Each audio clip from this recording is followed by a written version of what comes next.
How's it going, guys, and welcome back to another video. And damn, another vid for January. Well, it's another special scaling vid based on a new character which we haven't actually explored in on the channel yet. However, as always, please subscribe and click the like button. Also, click the notification bell so you never miss a video.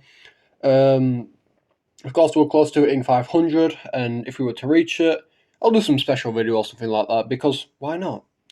So, today's video will be on the OP Mage himself, the child prodigy himself, Lloyd de Saloum. I probably butchered that name very badly, so I'm going to refer to him as Lloyd through the entirety of this video. Now, I know this show gets notoriety from the interesting character designs and not actually the story. What were they thinking, bro? But the series is actually quite interesting, like I said, even if there's some quite odd parts. But let's just ignore that for the purpose of this video. Now, Lloyd himself is basically an absolute demon. He is a powerhouse in the verse. But people don't understand that because they're focused on something else other than the actual aspect of his strength.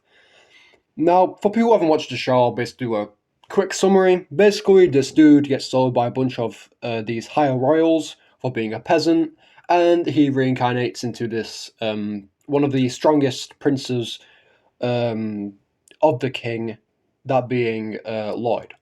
I think it's like the second prince, seventh prince. It's in the title. I don't know why I'm getting it wrong, but yeah, he reincarnates into seventh prince, like the name suggests. But this guy, like I mentioned in the stat, he pulls off ridiculous feats.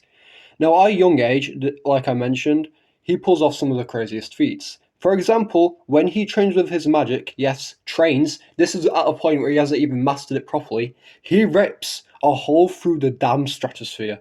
Yes, the stratosphere. Now, this feat was actually kind of nerfed in the anime. In the manga, it's actually shown on a greater scale, and this was actually calqued. This was actually calculated at large iron level. Yes, large iron level. This is one of his basic feats, and it gets him to already large island, which is pretty cool. Which is pretty insane because this guy's a literal small kid with these immense powers. He's literally a mini juggernaut. If I was gonna say. No, I also have this minor feat which I got calced. Now this is during like the second to last episode. He fights this guy who looks like he smokes too much crack. And this feat included him basically landing a giant ass beam into the floor to the point where you could see lava. And this explosion also covered a large amount of an entire castle. Now this feat was actually calced by my friend yet again. Credits to him in the video.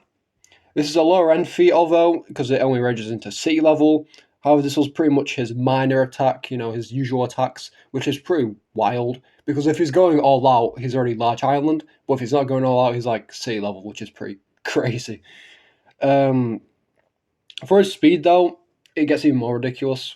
This time we go back to Stratosphere feat move, which was actually calced at High Hypersonic Plus. Looks like we got a Luffy victimizer here. Now let's get into his hacks. Now, his hacks are a long list. It borders between Freeren and, what was another character skill here? Oh yeah, and Rika's amount of feats. Now, for his main feats, I'll cover basically all of them, since he does have basically really good ones. Even the minor ones are pretty good, so I'll cover all of them in this segment. Now, he has swordsmanship, which is shown in like the first episode, which just shows that magic isn't his only strong suit. And he's also shown to have a quite nice skill in said swordsmanship. I mean, dude was literally going toe to toe with someone way older than him and equally as talented as him. He also has strength enhancement and levitation, shown via this fight, which he has with the maid. Pretty crazy, because he can just buff himself mid-fight while you fight him, so imagine that. Basically, he made both him and his weapon strong at the same time, so it's a pretty OP ability. So it just doesn't buff him, it just also buffs his weapon as well. He also has force field creation. He basically uses this ability most of the time. In the show, you can actually expand these shields and trap opponents in them too. He even experiments with enemies. This is how crazy this guy is, bro. He doesn't even kill enemies properly. He literally experiments on them before killing them. It's ridiculous, but anyway, he has fire manipulation via his spell, which is against that one demon. Poor demon, Jesus Christ. He also has aura, yes, as in the ability, not as in aura, as like the fucking saying. Bro generally is so strong that he actually makes demons fear him with the amount of mana he has. He also has spell manipulation, which should be obvious. He can actually mix spells together and make them stronger, and of course, shorter to cast as well, shown through his explanation. The good thing about this series is it actually explains the abilities, so you don't get confused, which I actually like. Not many isekais or power fantasies really do that. They don't really explain the ability properly. So I'm glad this series actually does. So it makes my job easier, and the viewers can, of course, tell what's on the screen without me going in depth and stuff. Beam manipulation, or aka his hollow purple. Basically, this is what caused the stratosphere feat. Pretty crazy. He has cloning with acorns. Yes, he can clone himself with literal acorns. He has transformation spells or slash illusion spell.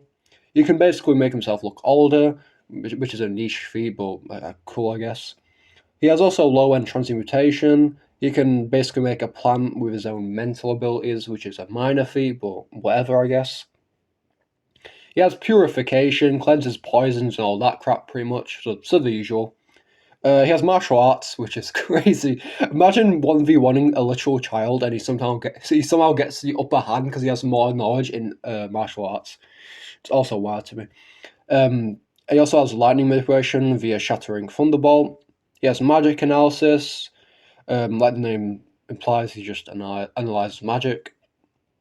More flame manipulation. He can form an actual other being out of a flame. Radar. Yes, he has a built-in radar within his arsenal. Invisibility slash sound manipulation. Via his obscure, he literally can just become invisible in both sound and vision. Absorption. Yes, he can actually absorb your spells. Void manipulation. Yes, he even has infinite void. This guy is just mini Gojo at this point. Basically, you can make the user go to another dimension where they're reduced to ash, and within this dimension, your regeneration is basically nullified because you will basically be reduced to ash so fast that you won't be able to regenerate. So yeah, that's basically Lloyd for you. Lloyd is probably one of the most strongest and underrated isekai protagonists, and he does describe the OP isekai MC trope pretty much clearly. I will make some versus battles featuring him because he is an interesting character. So I was like, why not?